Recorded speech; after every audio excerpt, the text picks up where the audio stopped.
Gold, trusted gold buyers. మీరు తాకట్టు పెట్టిన బంగారాన్ని విడిపించి ఈ రోజు ఉన్న మార్కెట్ ధరకు కొనబడను.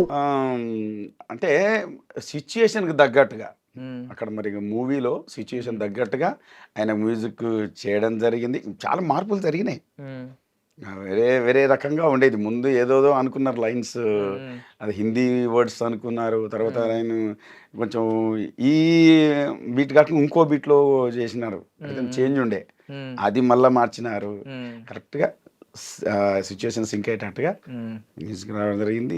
లిరిక్ వచ్చింది, అంతా అయిపోయింది. అది ఆటోమేటిక్గా టక్ అయిపోయింది. ఉమ్. యా, సో భలే వాయించారు. పాటను ఎవరు పొగిడినా ఆ పొగడ్తలు మీకు చెందుతాయి, లిరిక్స్ రాసిన వాళ్ళకి చెందుతాయి, అనిరుద్ధి గారికి చెందుతాయి, అందరికీ చెందుతాయి. అవునండి. సో మొత్తం ఈ కాంప్లిమెంట్స్ చాలా వచ్చినాయి కదన్న, అద్భుతమైన కమెంట్స్ లో కానీ డైరెక్ట్ మాట్లాడిన వాళ్ళు కానీ. వీటిలో మీకు పర్సనల్లీ బాగా నచ్చింది ఏంటి? వచ్చిన కాంప్లిమెంట్స్ లో బెస్ట్ కాంప్లిమెంట్ ఏంటి?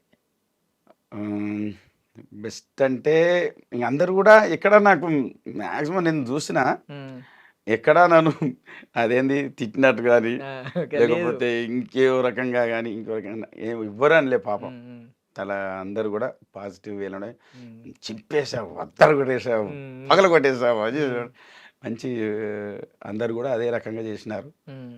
నిజంగా అందరికీ థ్యాంక్స్ చెప్పుకోవాలి నేను, ప్రతి ఒక్కరికి. మీరు ఇన్స్టాగ్రామ్ వాడతారన్నా? ఎక్కువే వాడతాను, ఎక్కువ ఎక్కువ చూస్తూ ఉంటారా? వాడుతుంటాను. సో ఇప్పుడు మొత్తం అందరూ ఇదే సాంగ్ పెట్టేస్తున్నారు ప్రతిదానికి, వాళ్ళ పర్సనల్ పోస్టులు అన్నిటిలో. అందరూ ఓన్ చేసుకుంటున్నారు. ఒక్కొక్క ఇప్పుడు ఒక నాయకుడు ఉంటాడు, ఇంకా ఒక బస్తీ లీడర్ ఉంటాడు. ఎంతెందుకు మన క్రికెట్లో కూడా పెట్టినారు. బాబా చాలా బాగా అనిపిస్తుంది. అది అందరికి వెళ్ళిపోవటం. కొంచెం అబ్రాడ్లో కూడా మంచి అదండి. సో మీకేమన్నా పర్సనల్లీ ఎవరన్నా ఈ కథ గురించి మాట్లాడుకోవడం ఏమన్నా చేశారా? ఎలా ఉంటుంది సినిమా అని? అంటే కథ కాదు కానీ సినిమా ఎలా ఉంటుంది అనే విషయం ఆ టైంలో మీరు అక్కడికి వెళ్ళినప్పుడు ఎవరన్నా చెప్పడం ఏమన్నా జరిగిందా? ఈ సినిమా గురించి, కథల గురించి వాటికి మనం అంటే మన దగ్గర రివీల్ చేయలేరు కదా. ఏదో ఈ సాంగ్ వరకే ఇట్లా మనం వింటే తెలిసిపోతుంది అది. అవును. ఇప్పుడు ఆ పాటలోనే మూవీ ఎలా ఉండబోతుంది, ఏ రకంగా ఉండబోతుంది అనేది.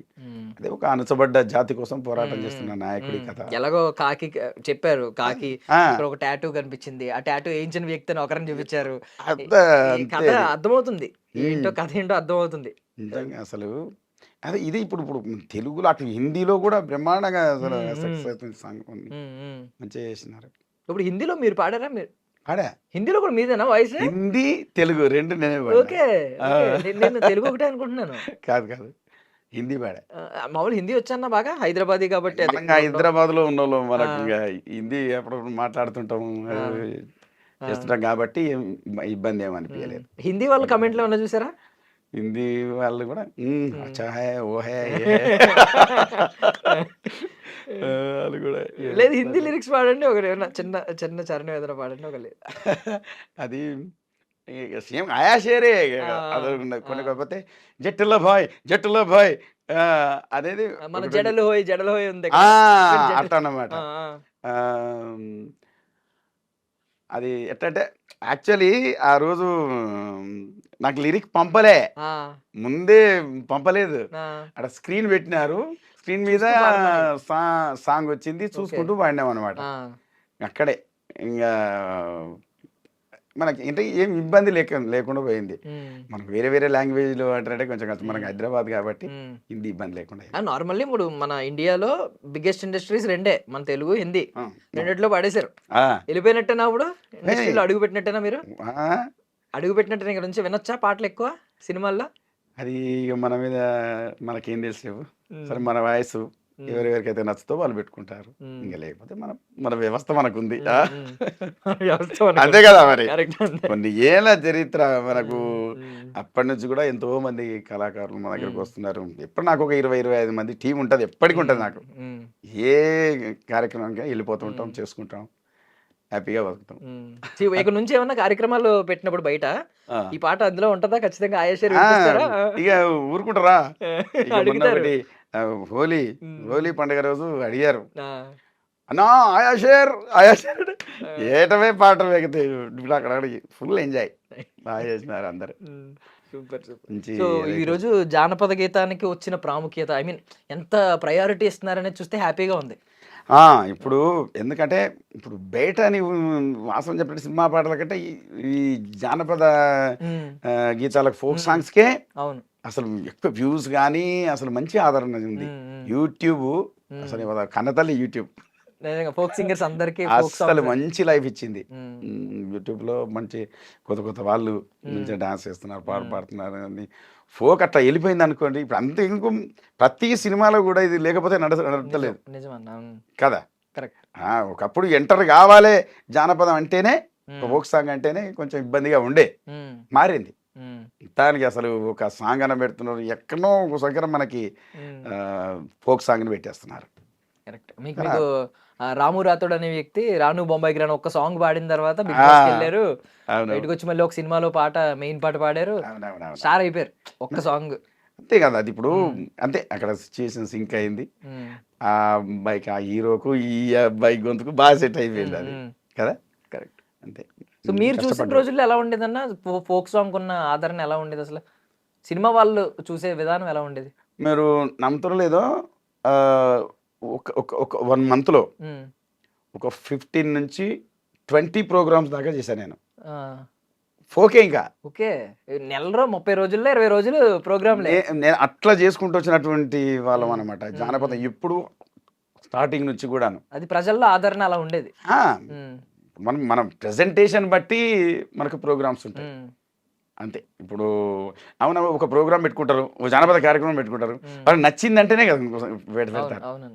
అట్లా మనం పెర్ఫార్మర్స్ కూడా ఓన్ చేసుకొని మంచిగా వచ్చిన వాళ్ళందరికీ కూడా మన జానపద వాసన, ఆ రుచి ఇవ్వటరు కదా, అవన్నీ కూడా వాళ్ళకి అందిస్తే ఆటోమేటిక్గా ఆదరిస్తారు.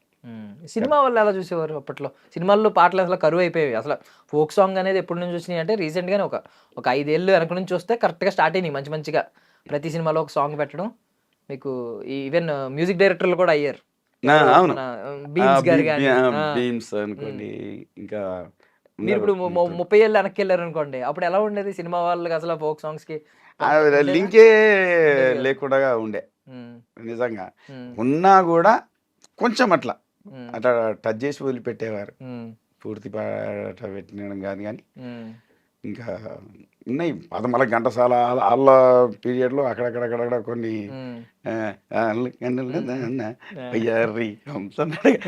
అంటే కొంత ఆ బీట్లు పడేటివి అక్కడక్కడ వినిపించేది. ఆ తర్వాత మనం ఇది కూడా మనం కూడా ఎర్వాక సాగారు అప్పుడు ఉన్నాయి. అప్పుడు కూడా ఆ బాడీలో జానపద బాడీ వాటిని సినిమాటిక్ గా మార్చుకునేవారు, సినిమాటిక్ గా మార్చుకొని చేసేవారు. ఇప్పుడేమో కొన్ని ఇప్పుడున్నటువంటి పరిస్థితులు కూడా అంతే. ఇప్పుడు డైరెక్ట్ పెట్టడానికి కూడా ఇష్టపడుతున్నారు. ఒరిజినల్ సాంగ్ ఎలా ఉందో అలా పెట్టడానికి ఇష్టపడుతున్నారు, క్రియేట్ చేసుకుంటున్నారు. సినిమాలో సిచ్యుయేషన్ కూడా క్రియేట్ చేసి డైరెక్ట్ తీసుకొచ్చి పెడుతున్నారు. మీరు చెప్పిన దసరాలో కూడా చంకీలా అంగీలేసి అది కూడా మన షామే మంచి మంచిగా అయిపోయింది. అందుకే ఇప్పుడు వచ్చినటువంటి ఇప్పుడు అప్కమింగ్ వాళ్ళు ఎవరైతే ఉన్నారో కూడా సింగర్స్ కానీ రైటర్స్ కానీ వాళ్ళు కానీ కొంచెం కష్టపడుతూ అట్లా ముందుకు వెళ్తే ఎక్కడో ఒక చోట ఇట్లా వచ్చి పడుతుంది అవకాశం. సో ఇప్పుడు నాని గారు ఎప్పుడైనా ఏమన్నా, నాని గారి నుంచి పాస్ అయింది ఏమన్నా మెసేజ్ శ్రీకాంత్ గారు చెప్పడం కానీ, లేకపోతే కాసర్ల శ్యామ్ గారు చెప్పడం కానీ, నాని గారికి బాగా నచ్చిందంట ఏమన్నా వచ్చిందా మీకు ఏమన్నా ఆయన నుంచి? ఆయనకు అంతా ఫస్ట్ ఆయన వినాలి కదా, ఆయన విన్నాకనే ఓకే అన్నాకనే దీని ముందుకు వచ్చింది అది వ్యవస్థ. ఆయన బాగా ఇష్టపడ్డాడంట. సినిమా కొంచెం త్వరగా రిలీజ్ అవుద్దని అనుకున్నాం, టైం పడుతుంది మరి ఎందుకో తెలియదు కానీ. అంటే అంత ఉంది టేకింగ్, అసలు ఆయన కాంప్రమైజ్ కాడు. అబ్బో అసలు నార్మల్ అయితే ఈ నెల వచ్చేస్తుంది అని అనుకున్నాం అందరం, ముందు చెప్పిన డేట్ల వైజ్ అయితే. ఇప్పుడు కొంచెం లేట్ అవుతుంది, బట్ ఎంత లేట్ అయినా వెయిటింగ్ అలాగే ఉంటది. బాగా కష్టపడుతున్నారు అందరూ కూడా. సో మీ పేరు గురించి అడుగుతాను పర్సనల్ గా. అప్పుడు మీరు సునీత గారు పేరు ఎలా అంటే, మీరిద్దరూ పెళ్లికి ముందు నుంచి ఎవరికి వాళ్ళు ఫోక్ సింగర్స్ అన్నా, పెళ్లి తర్వాత మొదలైందా? ఆటోమేటిక్గా ఆమె సింగరే, నేను సింగర్. ప్రోగ్రామ్స్ చేస్తూ ఉంటే కలుసుకున్నాం. ఫస్ట్ అంటే ఇలాగా పెయిర్ అవడం వల్ల భార్య భర్తలు అయ్యారా?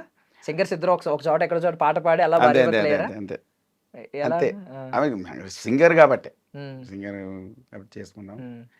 అయిపోయింది. లవ్ మ్యారేజే కదన్నా? ఒకటి సాగుతా ఉంది అది. లవ్ మ్యారేజే కదన్నా? ఆ, ఆ. Love marriage. ఆ. ఎన్ని ఎన్ని సంవత్సరాలు అయి ఉంటుందన్న పెళ్ళి? ఓ దగ్గర 2007. ఉమ్. అప్పట్లో లవ్ మ్యారేజ్ చేసుకుంటారంటే అసలు చాలా అప్డేటెడ్ మీరు అప్పటికే.